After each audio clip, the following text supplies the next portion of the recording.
7-8 రోజుల అంతరిక్ష పర్యటన కోసం ఇంటర్నేషనల్ స్పేస్ స్టేషన్కి వెళ్లిన భారత సంతతికి చెందిన అమెరికా వ్యోమగామి సునీత విలియమ్స్ అక్కడే చిక్కుపోయిన సంగతి అందరికీ తెలిసిందే. దాదాపు ఆమె స్పేస్ లోకి వెళ్లి 7 నెలలు దాటిపోయింది.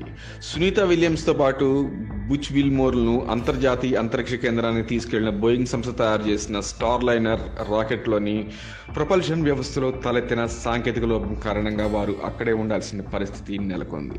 ఈ నేపథ్యంలో సునీత విలియమ్స్ ఆరోగ్య పరిస్థితిపై తీవ్ర అనుమానాలు వ్యక్తమవుతున్నాయి.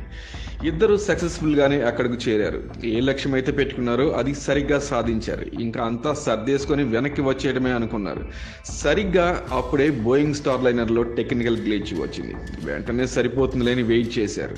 వాళ్ళు అలా నిరీక్షించబట్టి ఇప్పటికీ 8 నెలలు అవుతుంది. ఇంతవరకు ఏమాత్రం పురోగతి లేదు.